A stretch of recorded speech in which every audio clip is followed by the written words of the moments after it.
Auckland, New Zealand, largest city in the Dominion and scene of the opening match for the 1968 Rugby League World Championship, last won by Great Britain in 1960.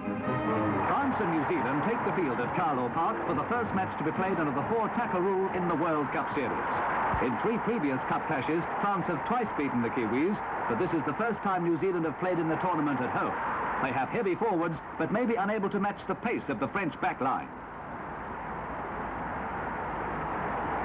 Tate's kickoff is fielded by Cross. He's halted inside the 25 as New Zealand move up to apply pressure. In possession, the Kiwis probe for weaknesses, but encounter rugged defence in a tense opening period.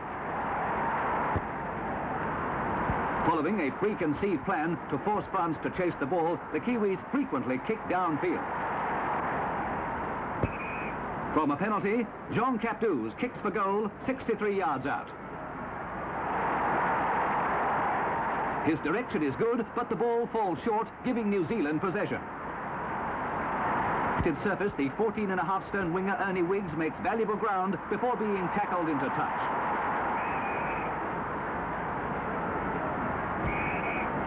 New Zealand are penalised for a scrum breach on the 25 by to put first points on the board. His kick is online and France leads 2 New Zealand cover, which cuts off the attack to drive the ball into the rucks. Becoming frustrated with the spoiling tactics, France are penalised for offside. Wiggs kicks the goal and it's 2-all. Never to overpower their opponents. Danielson's kick for the line is gathered by Ferran, but coming infield he's crashed to the ground by Lee's head-high tackle and the Frenchmen move up in menacing fashion. It's called by referee Pierce as Ferran is given medical attention, but the winger is out. He recovers after a few minutes and continues in the game, but Lee is ordered off, leaving New Zealand to battle out the remaining 69 minutes with 12 men. The New Zealanders packed down to a 5-man scrum, and French half Garrigues is penalised for not putting the ball in straight about 40 yards out.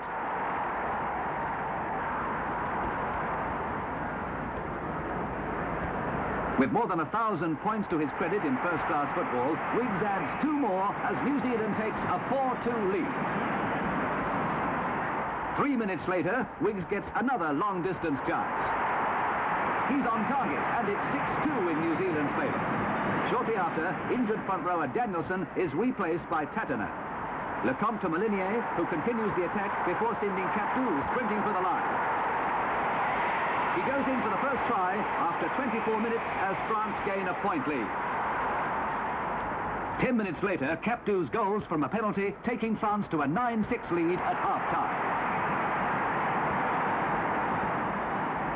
Injured French second rower, Denardi, is replaced by Alacina for the second half. From the kick-off, the enterprising French forwards hold the Kiwis in check by quickly moving up on their man.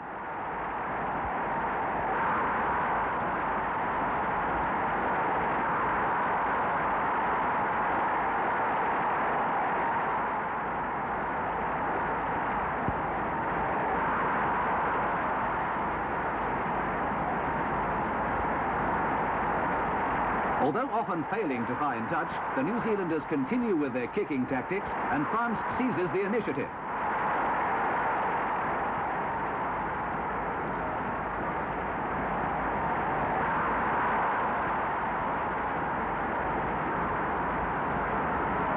More constructive in attack, France forced the defence onto the wrong leg, but a promising situation breaks down as the visitors are penalised for deliberately throwing the ball forward.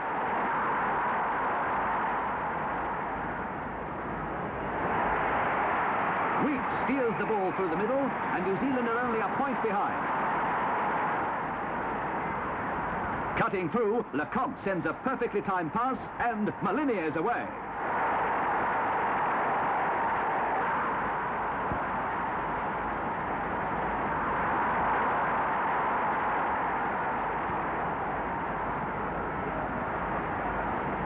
New Zealand's in danger as lock forward Clark crashes through Wiggs, but he's taken by Tate.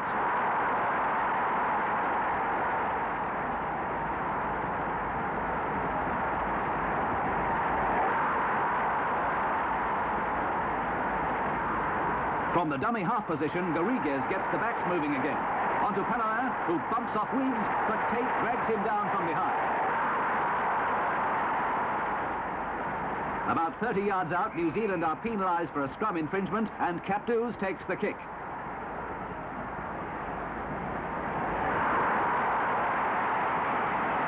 It's there, and 6 minutes later, when halfback Clark is penalised, he gets another shot.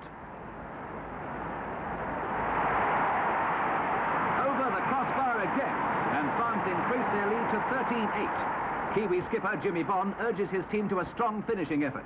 A converted try would get them right back in the game. Responding, they draw their man and handle safely to press goalwards, but with a defensive overlap, France have a decided advantage.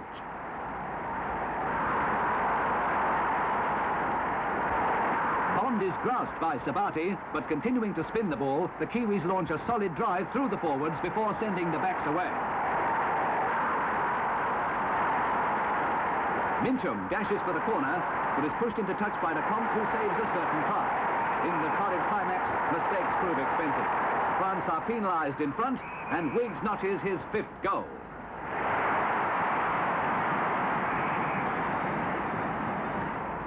The Frenchmen lead 13-10.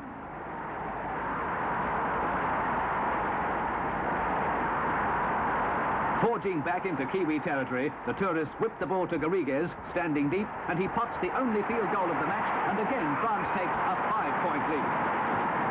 Tate's up and under from a penalty bounces dead, as New Zealand elect to attempt try-scoring movements in preference to taking shots at goal in the closing minutes.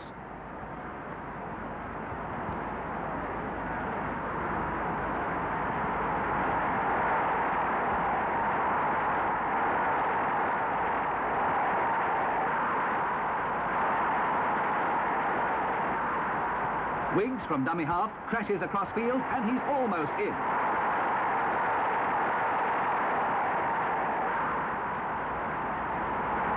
Stoner Dixon tries to smash through the ruck as France desperately cling to their lead until the final hooter.